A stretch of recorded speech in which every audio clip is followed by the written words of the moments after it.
Magandang araw sa inyo lahat. Ako po si Banat Bay at eto na nga, malupit po ang nangyayari ngayon dyan sa Cebu. At ang komento nga ng mga kababayan natin ano ho ba, meron na ho bang martial law dyan sa Cebu? Kasi ho, itong isang lead convener po ng Maisog dyan ho sa Cebu na may gagawin pa namang rally ngayong araw na ito ay nagkaroon po ng search sa kanyang bahay. Kinuha po yung cellphone, kinuha po yung kanyang laptop. Talaga hong nilusob ng mga pulis. Naku po, patay tayo dyan. Alam mo, ikaw talaga, Marbil, ikaw ay sunod-sunuran talaga dito sa bata mong si Romualdez. Hindi, alam nyo kung bakit mga kababayan. Kasi alam naman po natin, itong si Jun Abines din po ay isa po ito sa mga 37 na pinapatawag ng kamera. At hindi nga din po ito nagpunta at tila ngayon pinag-iinitan. Naku po, hindi maganda yung ginagawa ninyong yan, ha? At pinapakita nyo talaga na kayo ay nananakal ng free speech. Tingnan nga ho natin yung balita na yan. Ano ba ang sabi dyan? Ito. Pakita ho natin, ha? Para ho ating itong balita na ito. Ito. Ang naglabas po niya ang balita na yan ay ito pong DYAR 765 SMNI Radio. Ayan Ito po yung post ni Ernest Abines. Ayan po. Sabi niya, PNP now are seizing my home and my phone. Naku po, patay tayo dyan.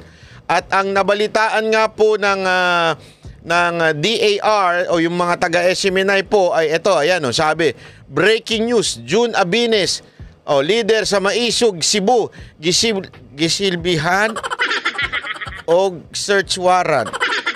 Pasensya na po, dili man ako makasabot ng Bisaya.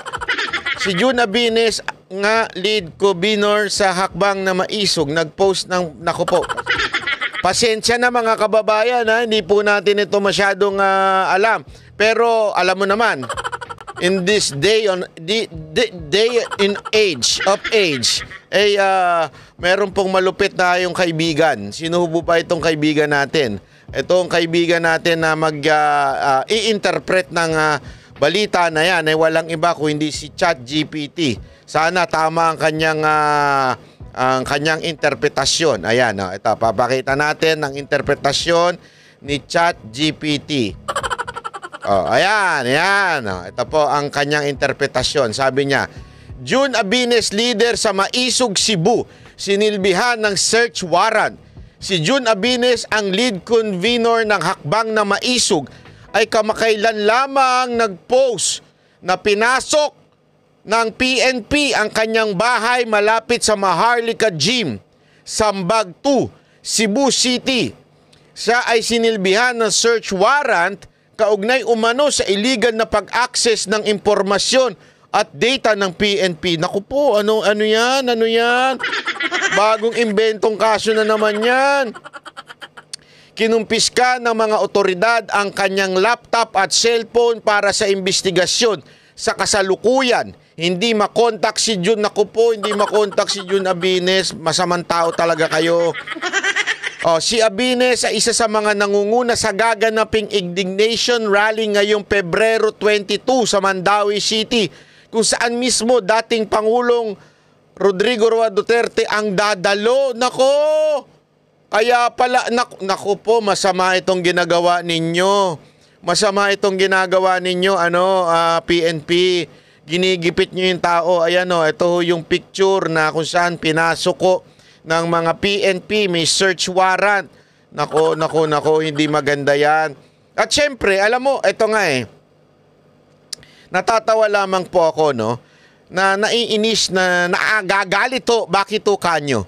Kasi noong unang panahon, mga panahon noon, talaga namang ang mga hinuhuli ng gobyerno ay ang mga komunista. Ang mga makakaliwa, ang mga NPA. Ngayon, itong mga PNP, ang ino-operate na, allegedly, ay itong mga political activists o yung tinatawag ni barbers na vloggers. Diba? Pero mga political activists yan na nais lang ng kaayusan. Ito, papakita. Ito yung rally na magaganap dyan. Ayan, yan. Nakikita ninyo. Yan po yung magaganap na rally ngayon. 4:30, unya-unya, 4:30 PM hanggang 11, nadadaluhan ni Pangulong Duterte. Ayan mismo, naku po, grabe ho yan ha. Isa ho siya sa mga leader o lead convener ng itong grupo na ito ng Maisog. Ayan Ito, ayan yan yung kanilang ayan po si ayan 'di ba? Kitang-kita po. Ito nga po, nagsalita nga po si June Abines. Ito po, siya po 'yon, yung nilusob ng mga pulis. Ayan Siya po, ayan. I-play nga natin 'to na maintindihan natin kung ano nangyayari diyan. Sir June, kini nga Cebu People's Indignation Rally, ang atong gitanaw ani nga ang kinabag-an nga mga Cebuano makapakita sa ilang sentimento pinaagi sa rally. Yan. Para daw yung mga taga Cebu maipakita yung kanilang sentimento doon sa rally. Tama ba ako? Sana naman. Medyo naiintindihan natin ng kapiraso. Sana tama yung sinabi ko. Kay nahurot na ang tingog, nahurot na mga pulong sa... Naku, ano yung mahurot? Sorry mga kababayan Hindi kasi siyempre ang market nila dyan mga taga Cebu. Ano man yung mahurot, ang alam ko maharot. Pero yung mahurot. Dali, ano ba yung mahurot? Hanapin natin yan mamaya. Social media, sige na lang og saba, depressing na kayong situation, pero wag yun nahitabo, walay plano ang atong administration. Kahit daw nakaka-frustrate na yung mga nangyayari sa gobyerno, tila hindi nakikinig, hindi sumasagot ang gobyerno, sabi niya. To correct their wrong deeds. In fact, napa sila mga... hindi daw kinokorek yung mga mali ng gobyerno. Kaya ilabas na natin dito sa rally na to. Tama po ba? Kung sana tama po. Pasensya na kung mali. Mga news nga okay ra daw ang Pilipinas. Wala daw krimen. Ayun. Wala daw... Ayan daw, kesa sa news daw, wala daw krimen, katarantaduhan po yan. Alam mo, may napanood nga ako dyan, sabi nung isang sana ibalik talaga si Pangulong Duterte o yung war on drugs kasi dun daw sa Mindanao, grabe na ho daw ang droga, kaliwat kanan, ang drogang kalakaran dyan sa Mindanao. Tapos sinasabi kahit nga daw yung mga otoridad ay naiimpluwensya na ng mga drug lord, takot na sa drug lord. Naku po, patay tayo dyan. Problema sa atong ekonomiya. Noise ra daw. Muna, ang mga tao, instead of saying words, mga social media nga post, muhimo na tag-action. Mauna ni ang atong chance mga Cebuano, mga ordinaryong Pilipino, nga ipadungog sa tibuok gobyerno sa Pilipinas, sa atong mga leader, nga wa nami malipay, ni palag nami, usban na ninyo ang inyong mga sayop nga binuhatan. Kay kami mga Pilipino, hibalubing nga ang power of the government emanates from the people. Yon, tama yon. Palakpakan si Sir. Kaya naman pala na-search warrant ka, Sir. Kasi sabi mo, the power emanates from the people. Na-search warrant ka tuloy. Diba? Kasi, bakit sabi nung pulis, hindi pwede yun? Power emanates from Tambi. Hindi pwede yun.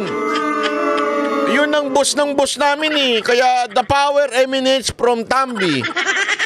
Dahil dyan, search warrant ka. Dahil dyan, kunin namin cellphone mo at saka yung laptop mo. Kaya naman pala Sir Maobitaw nga matag eleksyon, muduol mo na mo, mangulitaw kay para mo hatagag posisyon, karon nga naa na mo'y posisyon, mag-abusar man mo. Abusado daw, tama ba yun? Mo na nga kini ang pamaagi nga maminaw mo. Samtang makaya pa sa dughan sa mga Pilipino, peaceful, non-violent na gathering para atong ipagawas ang atong mga reklamo. Pero sa tinud alay bugat na gyud kaayo. Galit na si kaayo. Bugna. Ano kaya yung bugna? Naku po. Sana pala tinranslate ko muna to Tagalog.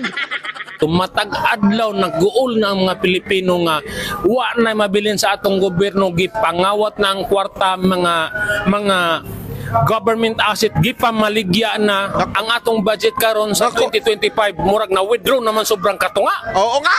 Oh. Na-withdraw na kaagad. 60+% ang na-withdraw na kaagad ngayon pa lang January, February. Actually, sabi ni Atty. Vic Rodriguez, January pa lang 60% mahigit na withdraw, wala na. Wala na. Ubus na. Napamahagi na. Alam mo, may nakausap ako kaganina, hindi ko na lang sasabihin kung sino, ha? Grabe. Meron ako nakausap kaganina. Eto, totoo ito, hindi ito chismis. Ayaw lang niya magpangalanan, pero tinanong ko talaga bakit di ka pumirma sa impeachment? Ito, totoo ito. Walang biro ito. Hindi na ako nagbibiro. Sabi niya, bakit yung kasama mo pumirma? Nag-yes, ikaw nag-no. Bakit di ka na pumirma? Hindi ka na lang nakisama. Bakit ka, hindi pumirma? Bakit ka nag-no? Alam mo, sagot niya sa akin, kung ako, politiko at gusto ko lang talagang mamulitika, pipirma ako ng yes. Bakit? Kasi pag kumontra ka sa leadership ng Kamara, ligwak ka Ligwak ka pagka kumontra ka sa kanila, ligwak ka. Kaya nga yung mga batas na pinasa ko, ni isa doon, wala. Bakit? Kasi hindi ako sumusunod sa utos ng Panginoon nila. Di syempre, sumundot si Banat Bay. Sabi ko, Sir, tanong lang. Ito, hindi ko naman kayo papangalanan. Basta, tayo lang. Totoo ba yung 150?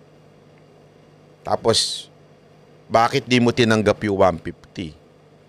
Di ka na lang pumirma ng yes. At dali-dali lang naman nun. Pwede ka na mag-retire nun. Alam mo, sabi niya, totoo. Pwede ko nang ibulsa yun. Mananalo na ako sa susunod na eleksyon pag ibinulsa ko yun.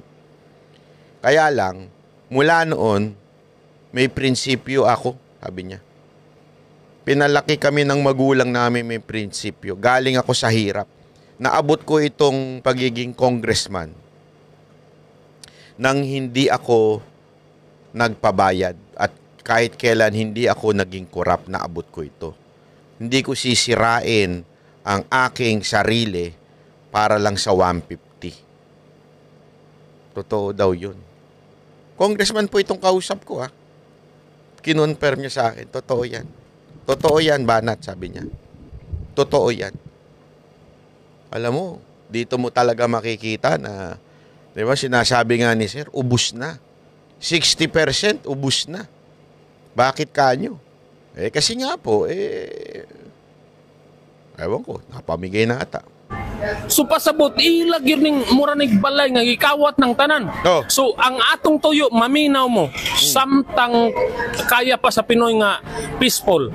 Kung dili mo maminaw, walay mahimo ang mga Pilipino kundi mo aksyon gyud mi kay dili mi mosugot ang among mga anak, ang among mga silingan, mga babae, mga tiguang pamatyon lang sa kilid ug ang mga adik sige na lagpakita social media kasuyop-suyop.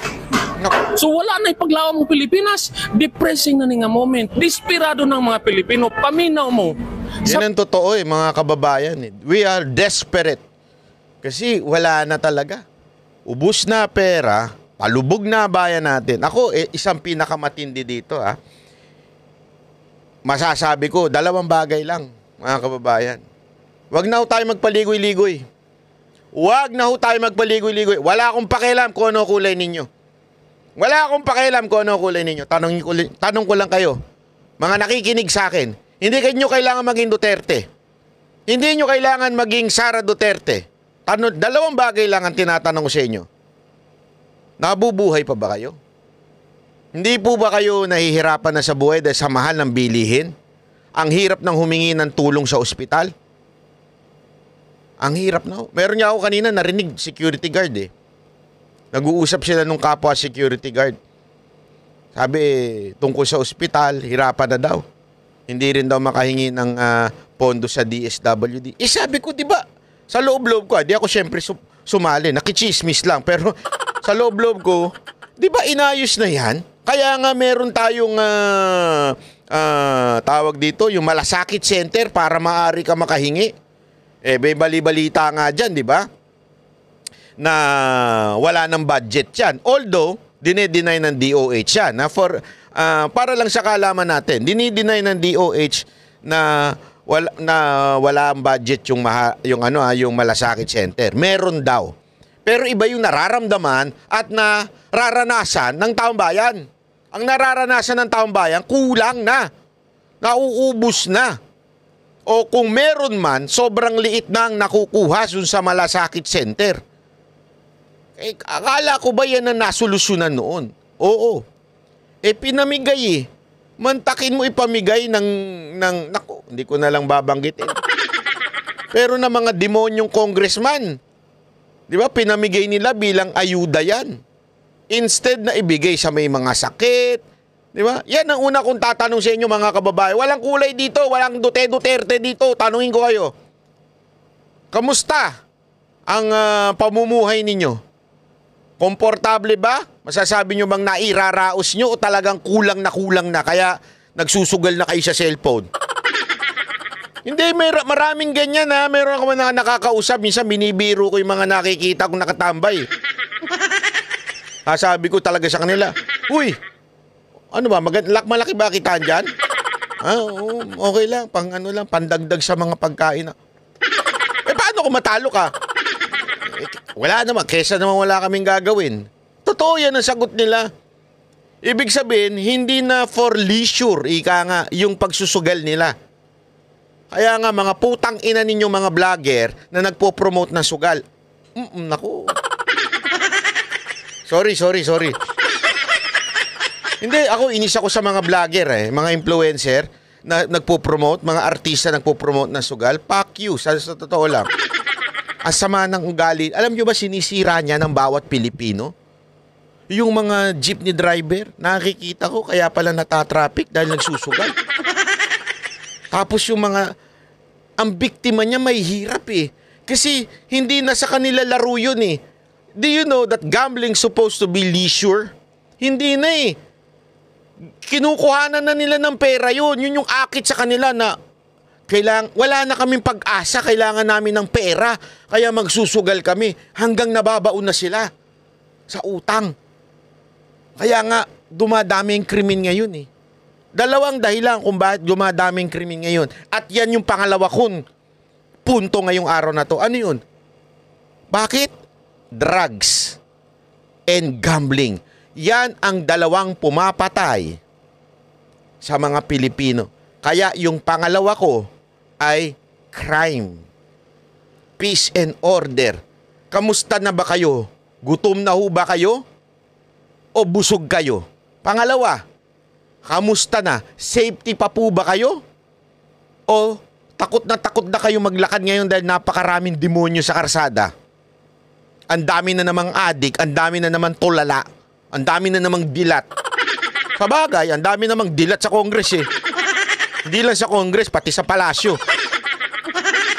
Puro dilat. Kaya nga mga kababayan, yun lang yung dalawang tanong. Nakakakain pa ba kayo ng sapat? O forced diet na kayo? O baka naman puro pansit kanton na lang kayo? O pangalawa, safety pa ba kayo? O hirap na kayo ngayon maglakad? Natatakot na kayo sa mga anak ninyo? Kung yan dalawang tanong na yan, bumagsak. Abay, sandali lang mga kababayan. Bakit bumagsak yan? Dati maayos yan. Dahil sa gobyernong ito. Yan ang katotohanan. At hindi lang yung gobyerno, executive branch Oo, may kinalaman ng executive branch yan. Pero ang pinaka may kasalanan dito, yung mga walang niyang congressman natin na panay ang nakaw. Dahil sa pagnanakaw nila, naubos na ang pera ng Pilipino. Dahil dyan, nagmamahal ang ating bilihin. Bakit kanyo? Corruption Pag may corruption, ano nangyayari? Merong mga smuggling. Yang smuggling na yan ang umuubo sa pera natin kaya nagtataas ang bilihin. Bakit tumataas ang bilihin? para makapag-import. Bakit? Sa import may kita. Ano ibig ko lang sabihin? Dahil sa mga magnanakaw na congressman natin, kaya ganito ang nangyayari sa bayan natin. Sige, kayo na hong sumagot. Dun sa dalawang tanong ko, nakakakain pa ba kayo na maayos? Pangalawa, safety pa ba kayo? Kung hindi na, gumising na kayo. Ano to? Tutunganga na lang tayo hanggang mamatay tayo? Dalawa lang yan, mamatay tayo sa gutom o mamatay tayo sa mga kriminal. Mamili kayo. Tuloy natin, ha? Samtang wala pa masuko ang mga tao. Kaya kung masuko ang mga tao, why makapugong bisan pang tanan pulis, tanan military, pag masuko na ang mga tao, wa gyud mo'y mahimo. So palihog lang, tarong na to atong nasod. Naku po, kaya naman pala ikaw, sir, tinarget ng pulis kasi parang nanawagan ka dyan eh. Hindi ko alam ako ano sinabi niya. Pero parang nabanggit mo yung PNP tsaka yung AFP. Naku. Pumantig ang tenga nung nag-a-appoint. Alam nyo naman kung sino nag-a-appoint ngayon, di ba? Ang balita natin eh, allegedly, hindi na daw si Marcos eh. Iba na daw namimili eh.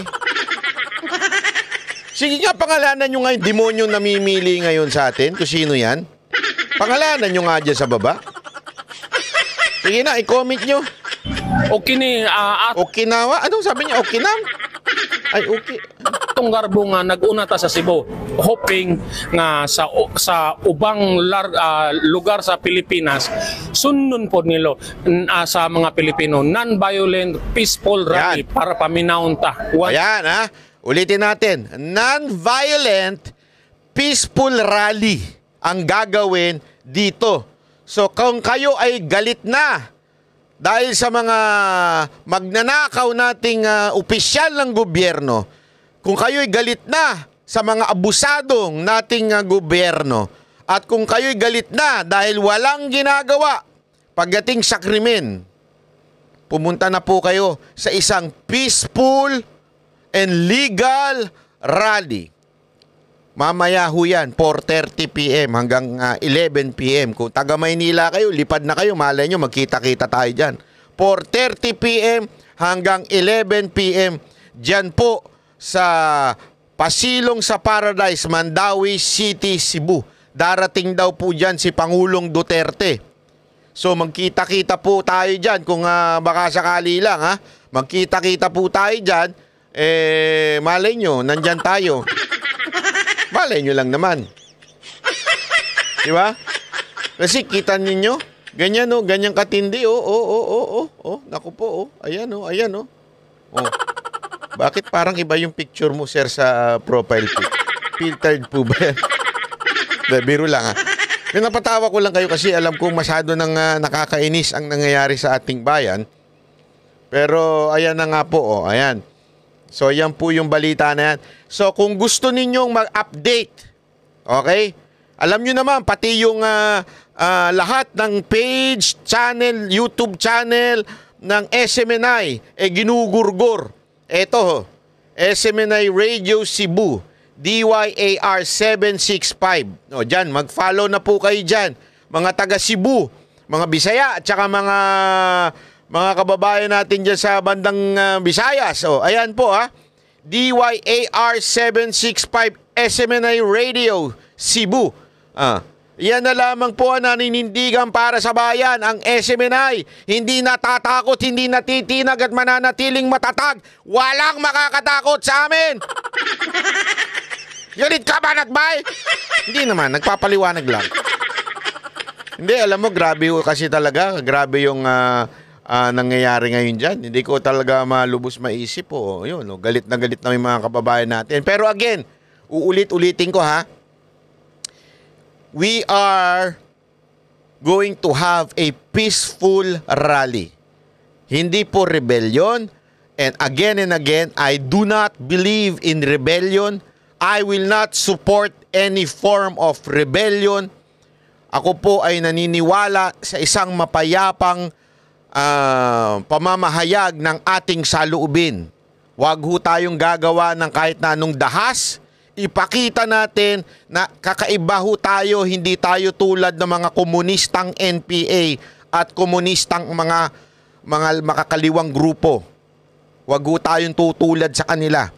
Tayo po'y naniniwala na sa bandang huli, Diyos pa rin po ang tanging pag-asa ng bayan natin. So idaan natin sa tamang paraan. Huwag po tayong magiging basag ulo, magwawala, peaceful rally. Walang rebelyong magaganap. Yan po ang lagi nating paulit-ulit. So ayan po yung maisog na yan, oh. Puntahan po, ito pala si Sir, oh. Ayan, sa gilid, oh. Ayan, ayan, oh. Mga ano natin yan, eh. Kasama din po yan sa mga binanatan po ng committee, yung TRICOM, yung mga committee ng mga mananakal. Oh. Yung TRICOM na yan, mananakal ho yung mga animal na yan, eh. Totoo. Huwag na tayo maglokohan. Sila ho ay talagang mananakal. O, pakinggan natin to si Sir, ha? Sir, kinsa itong gipaabot na binakabisita dyan sa ato ang indignation rally? Well, actually, no, sa gikingon nako kaganina sa atong press con, gipadadhan na to invitasyon ang tulo ka mga Duterte, no? Foremost of which is the former president, no, si PRRD, si VP Sara o si Mayor Basti, no? Pero so far, as of this morning, ang ni-confirmar pa lang mo ari og motambong is the former president, no? Si Pangulong Rodrigo Duterte. So, confirm po si PRRD na pupunta po dyan sa Cebu, ha? Ni-confirmar na pod ang duha ka senatorial candidates nga si Attorney Vic Rodriguez o si Congressman Rodante Marcoleta. Ayan, si Attorney Vic pupunta, tsaka si Rodante Marcoleta. Abangan po natin dyan, ha? Marami pa pong pupunta, malay nyo. So far kanara sila sa mga national prominent figures, no? Ang mga PDP laban senatoriables wa pa sad mi kay ba wa pa confirmation kay tungod lagi sa dinalian ni murag lightning ang rally ni siya, lightning dinalian kayo nga panagtigom. So wa pa mi kay ba basig conflict sad sa ilang mga kanang schedules, no? So far. Okay. Sa local, unsa man na may mga specific i-invite or is it open to all? It is open to all, pero ang giimbitar lang gyud namo nga naay gipadalhan og invitasyon ang Tri-Cities ra gyud, no, of Cebu, no. Sa gikaingon ko na ang mga Duterte endorsed candidates sa Tri-Cities of Cebu, no. So kinsa man na sila, no. PDP laban si Mike Rama sa Mayor Mike Rama sa Cebu City, gi-endorsar man pod ni PRRD si Paz Radasa isip kandidato pagkamayor sa Lapu-Lapu City, imbitar pod nato, pero samot na gyud, no, ang atong host nga LGU si Mayor Jonas Cortez, no, nga gi-endorsar pod. Suportahan natin yung mga kandidatong. Alam mo, eto lang, gusto ko lang sanang sabihin ito. Ako kasi ilang beses ko na nakasama yan nakita, sabihin na meet at nakausap si Mayor Rama. Alam nyo, suportahan po natin yung mga yan kasi hindi humadali ang sumuporta sa kanila, sa mga Duterte. Sobrang panggigipit ang ginagawa ng gobyernong ito sa mga sumusuporta kay Pangulong Duterte at kay VP Sara Duterte. Kaya para manindigan niya mga yan ang mga totoong hindi nang iiwan. Diba? Kasi ngayon, madaling mang-iwan. Dami ko nga kilalang mga congressman dyan. Dati sip-sip yan kay Duterte. Oh, pataas-taas ng kamay. Mga sip-sip yung mga... Ayoko talaga magburay. Pero napaka-sip-sip niya mga animal na yan. Tapos ngayon, grabe makausig kay PRRD. Sa bagay, tulad nga nung sinabi nung congressman kausap ko kaganina, sabi niya, Banat ba pag hindi ka sumunod, pag-iinitan ka talaga . Pag hindi ka sumunod sa kumpas ng leader namin, pag-iinitan ka. Kaya kailangan, umalis na nga ako doon sa grupo ko . Kaya lang, minsan nakakalungkot din. Sabi niya, kasi nag-heart to heart talk kami. Sinasabihan pa akong anti-Duterte daw ako, pero sa totoo lang, hindi lang nila alam kung ano yung tinatayuan ko sa loob ng kamera. Na kung saan kailangan sumunod. Kasi doon sa kamera daw, hindi ka pwedeng middle ground. It's either you are kasama, kakuntsaba, diba? Or labas ka. Out of ka talaga. Out of the kalambu ka talaga. Ibig sabihin, talagang kaaway ka, kalabanin ka. Siya nga daw ilang beses ng nasita dahil hindi nakikisama. Pero may mga ilan daw Duterte supporter na tila tinitira pa siya. Sabi ko, ganyan talaga minsan yung iba nating kasamahan. Hindi kasi kami nag-uusap-usap. O sino ba ang babanatan? Sino ba? Minsan may kanya-kanya ho kaming isip. Dahil hindi totoo yung sinasabi nitong putang inang... Muntikan ko na mabanggit yung pangalan. Magagalit na naman siya. Sasabihin na naman niya, dito mo kami murahin. Hindi, kasi hindi totoo yung sinasabi nila na may kumukumpa sa amin. Hindi, magkakaiba kami ng utak. Ako, solve ako dito sa tao na to. Alam kong grabe grabe suporta nito sa taong bayan. Grabe ang paninindigan na sa prinsipyo. Pero may mga iba daw na binabanatan pa siya, sinasabihan siya ng anti-Duterte. Sabi ko, hindi lang nila alam yun. Ang importante, ipaglaban mo yung mamamayang Pilipino, yung mga ordinaryong Pilipino. Kaming banateros, sabi ko nga sa kanya, kaming mga banateros, hindi namin kailangan na isang tao pumanig. Hindi ko sinasabing, pumanig ka sa Duterte, hindi. Ipaglaban mo ang taong bayan, ipaglaban mo yung mga ordinaryong Pilipino. Matik na magkakasama-sama tayo. Nagigets yung ibig ko sabihin? Matik yan eh. Kasi wala naman nung pinaglalaban ng mga Duterte supporter kung hindi sa taong bayan. Bumalik yung peaceful, bumalik yung maayos, komportableng buhay. Yan po eh. Kaya lang naman tayo nagkasama-sama dahil yan po ang nais natin. At natanggap natin yan doon sa 6 na taon ni Pangulong Duterte. Kaya tayo, solidong Duterte. Hindi dahil, wala lang, gusto lang namin kay Duterte. Hindi ganun. Kasi naranasan ng buong bansa ang kaayusan. Masakit man, minsan strikto si Duterte. Pero naayos ang kaayusan, nagkaroon ng komportableng buhay, nagkaroon ng mga pondo yung dapat tumulong, na ahensya ng gobyerno, naayos. Sayang nga sabi ko, ipaglaban mo lang yan, magkakasama-sama tayo. Bakit? Yan ang nais ng may mga Duterte supporter. At labanan ng korupsyon kasi sagad na sa buto yung korupsyon. Sagad na sa buto, mga kababayan. Walang biro ho. In his personal capacity ni PRRD. Aside sa Tri-City, sir, how about Danao? Ang Danao, wala na mo sila padalhi og formal invite, no? Pero ni-participate na sila atong miagi na tong karaban, no? So nipasalig na sila og nagpadala na po sila sa ilang intensyon. In fact, doon na ilang mga lista, doon na sila yung mga plano sa ilang pag-ari diri, no? Although napadalhan siguro sila kanang general lang siguro, generic mga invite, no? Kay lisod sa kayo, mangluod sa niya ng uban, no? Pero nakaparticipate man gud sila atong karaban, ang 5th district, no? Mao nang dali ra dayon silang naka-coordinate. So mao nang hanggang dito na lang po muna tayo, mga kababayan. Ibinalita lamang po natin yung nangyari po dito sa isang lead convener na si June Abines. Abines o Abines, I'm not sure kung paano i-pronounce. Pero pinalita nga po ngayong araw na ito ay ito ang nangyari sa kanya. Si June Abines, ang lead convener ng Hakbang na Maisog, ay kamakailan lang ay nag-post na pinasok ng PNP ang kanyang bahay malapit sa Maharlika Gym.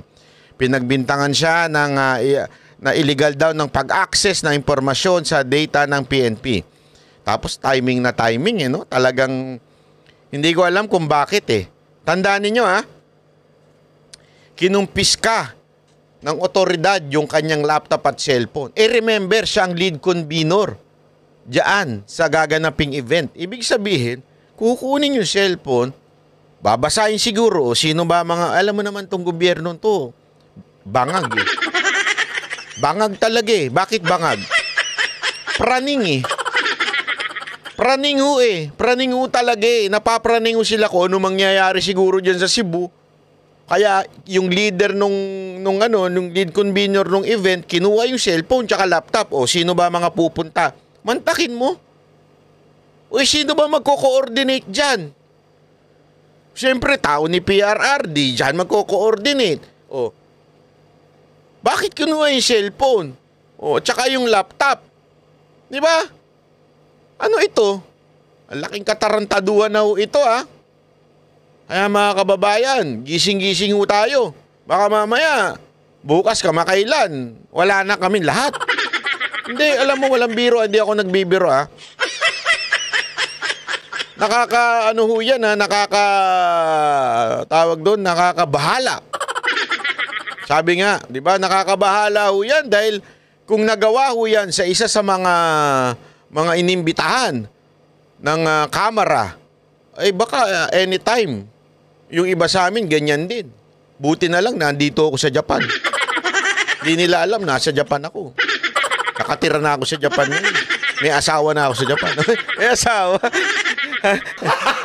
Gago! Oh, may Haponesa na ako asawa. Hindi nila alam. Kaya ako ay residente na ng Japan. Diba? Ang bihira kayo. Anyway, mga kababayan, dito na lang po muna tayo. May update tayo ng mga mangyayari pa. Okay? Ako po si Banat. Bye! Kami ang boses ng masa, hindi natatakot.